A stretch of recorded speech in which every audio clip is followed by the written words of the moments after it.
Ụtụtụ ọma nọ ụmụ aja anyị Igbo, anyị asakwana chi o. Tata bụ orie. Asịrị m ka orie tata retara anyị ndụ, retara anyị ihe ọma, retara anyị udo, retara anyị ọganihu, retara anyị ihe akụ na ihe enwenwe. Anyị gbuo n'iru ka anyị bute ihe ọma, anyị gbuo n'azụ ka anyị bute ihe ọma. Asị m ka ọma ka meela anyị, si na onye chụba anyị ya daa. Onye si n'isi anyị waa n'aja, ya jiri isi ya wee zere aja. Onye ọbụla chụwara anyị, ya were ana zelu mmiri. Si na anyị ya dị ka echi, maka na echi adị agwụ agwụ. Si na anyị ya azụ ka afịa, mana ya ya na ka afịa. Ụtọ nsi kwuo ya ka ọ ga-esi dị. Ise. Aka m bụkwa onye nke gị, Nwaada Agbara Ọma Ụzọ Mmiri. Abụkwa m onye mgbasa ozi ọma ọdịnala Igbo, bụrụkwa dibịa Igbo. Ụmụ Igbo, isiokwu ji maka ya wee bịa tata bụ orie, bụ maka nlọ.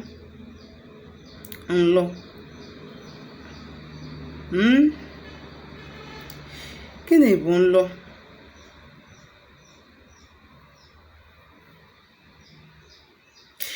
Ọtụtụ n'ime anyị ada alọzi nlọ.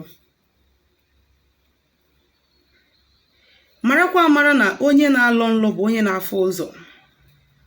Onye na-alọ nlọ bụ onye nwere ike ịfụ ihe nwere ike ime echi ma nwanne echi. Onye na-alọ nlọ na-echeta nlọ ọ na-alọ bụ onye nwere isi ọma. Ọ bụrụ mmadụ niile na-alọ nlọ. Ọ bụrụ mmadụ niile na-echeta nlọ ha na-alọ. Okay. O nwere ọtụtụ ndị bụ ihe ọbụla ha lụrụ na nlọ, ha kwuo ya ọ ga-eme, ha ekwuro ya ọ ga-eme. Ifuru onwe gị as na nọ na this kind of level, maybe all of a sudden you stop seeing dreams, or ịlọ nlọ ị aghọta ihe na-eme. Nlọ is a particular sign, or a sign that they can reveal a lot of things to you. A lot of things can be revealed to you through dreams. Some messages through nlọ ka o si abịa. Enwe problem na-abịa to you or to your loved one, or through nrọ. Now, ọ bụrụ na ị bụ onye Igbo, ị na-ene m anya, ị da alọzụ nlọ. Ijugo onwe gị esesi, kedu ihe kpatara na nnọgata m adịm alọzụ nlọ? Kedu ihe melụ na anọkata m nlọ? I don't understand it again. Ịlọcha nlọ, ibinite ọ dịka gasị na eji mmiri were aiza wee zachapụ your memory. You can't even recollect. You can't even remember anything. The more you try to picture your dream, the more ọ na-aghasa. The more you try to understand your dream, the more ọ na-aghasa.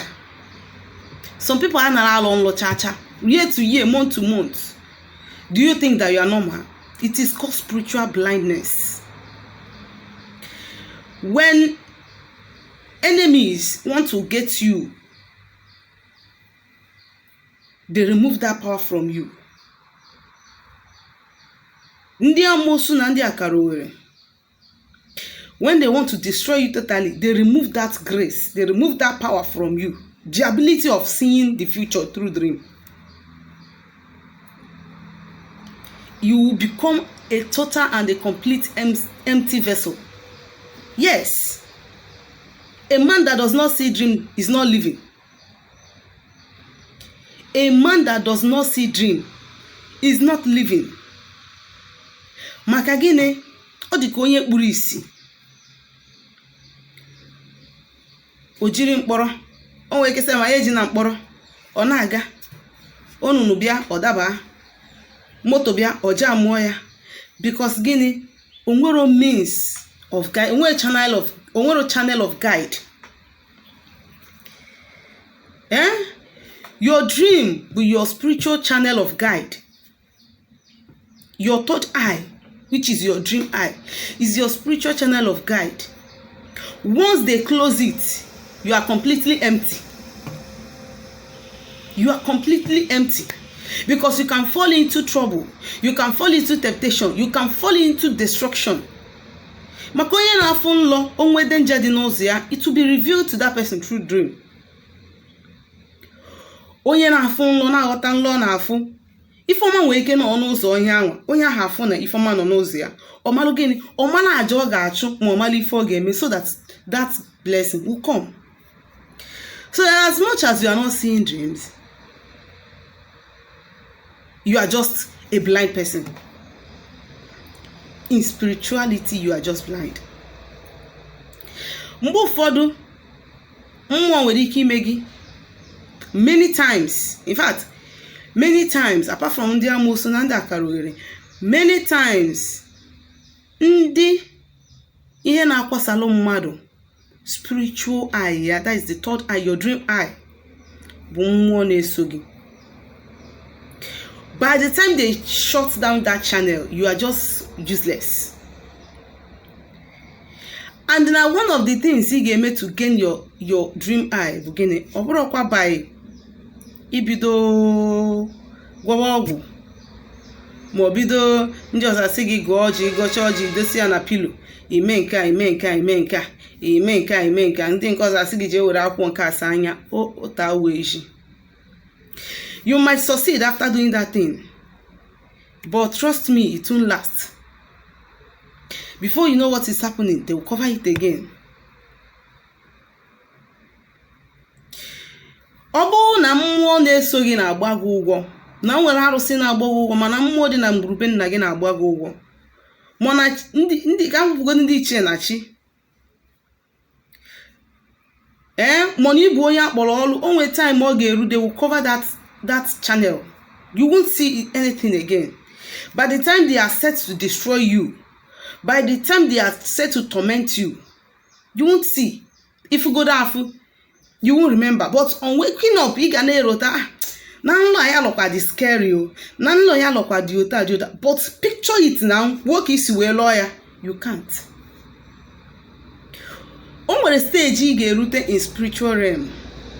On the stage, you get rooted in more. You don't only dream to understand, but you can be able to interpret other people's dream. All nature na-enye mmadụ onyinye amara. You can be able to mmadụ say all on dị ụta dị ozugbo onye na-ekwu enye gị message, the meaning of the dream. And ụta esi nye gị ụta nke ọ dị. Ya bụ gịnị na nchịkọta okwu m na ọ dị mkpa.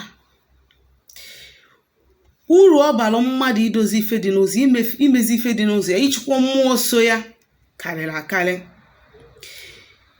Ọ bụrụ na ị chọrọ ịnọ n'ụwa, it's true, ọ bụrụ mmadụ niile ka ekelu na ọ ya bụ nnukwute ọgaranya. But you should be able to be seeing changes in your life, positive changes. You should be able to take care of your personal needs. You should be able to eat at least 3 square meals daily, well balanced. You should be able to buy a clothes and put on. You should be able to pay your bills. Even if you don't live luxurious life, you should be able to do those things.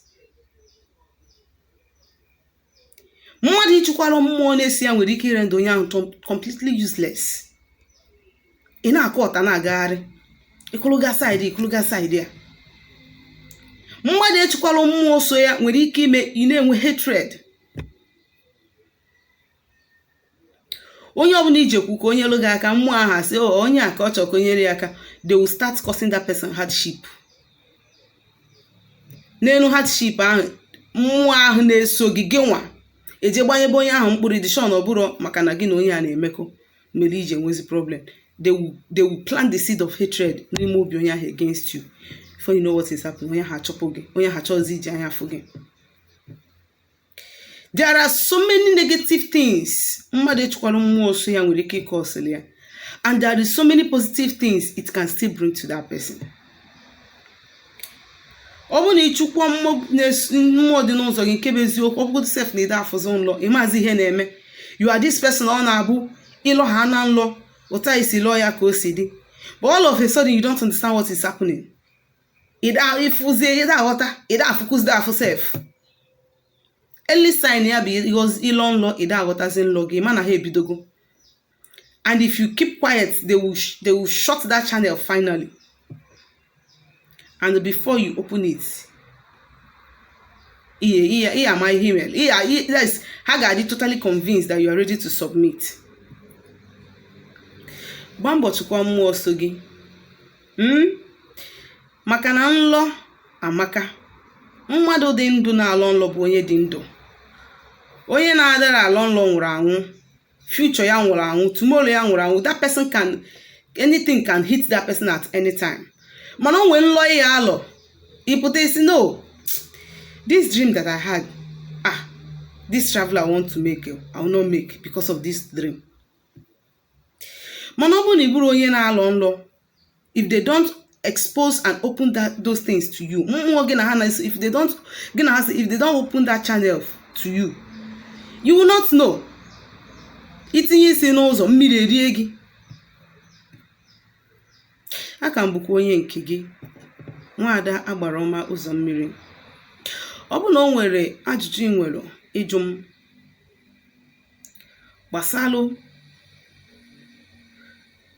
ife nkụzi taa ma ife ndị na-ekuzi na mbụ ma gbasara ọdịnala Igbo, ma ọ na-ịchọ ka agbalụ gị afa ma ọ na-ịchọ ka alụ ọlụ gị ọlụ mmụọ, biko deelu m ozi na my WhatsApp number na 070-373-11663. Ngwa ka emesịanụ.